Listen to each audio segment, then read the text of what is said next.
నమస్తే, welcome to whistle.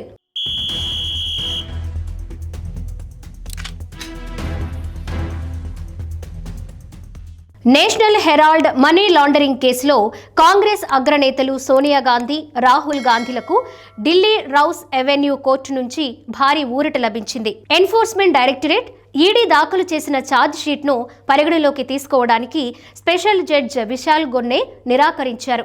ఈ case private ఫిర్యాదు నుంచి వచ్చిందని, మనీ లాండరింగ్ చట్టం కింద కేసు నమోదు చేయడానికి అవసరమైన ప్రిడికేట్ అఫెన్స్ లేకుండా ఉందని కోర్టు తెలిపింది. ఫలితంగా ఈడీ ఫిర్యాదులను జడ్జి కొట్టివేశారు. ఈ కేసు ఏంటంటే, నేషనల్ హెరాల్డ్ పత్రికను ప్రచురించే అసోసియేట్ జర్నల్స్ లిమిట్ ఏజేఎల్కు కాంగ్రెస్ పార్టీ 90 కోట్లకు పైగా వడ్డీ లేని రుణం ఇచ్చింది.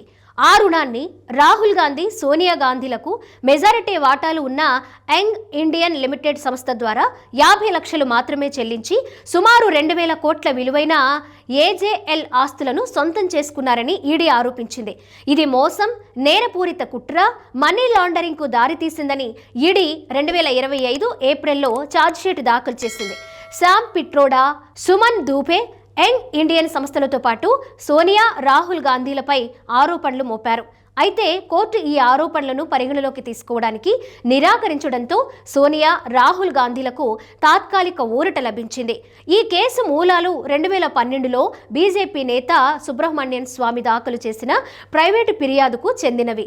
ఆ ఫిర్యాదు ఆధారంగా ఈడీ మనీ లాండరింగ్ దర్యాప్తు చేపట్టింది. కానీ PMLA చట్టం ప్రకారం మనీ లాండరింగ్ కేసు కొనసాగించడానికి షెడ్యూల్డ్ అఫెన్స్ ఆధారంగా FIR ఉండాలని కోర్టు స్పష్టం చేసింది. ప్రైవేటు ఫిర్యాదు మాత్రమే ఉండడంతో ఈడీ ఛార్జ్ షీట్ను జడ్జి తిరస్కరించారు.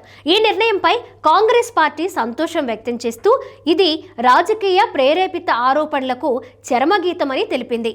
మరోవైపు ఈడీ ఈ నిర్ణయాన్ని సవాలు చేయొచ్చని అంచనా వేస్తున్నారు. గతంలో నవంబర్లో ఢిల్లీ పోలీసులు ఈడీ సమాచారం ఆధారంగా గాంధీలపై కొత్త FIR నమోదు చేశారు.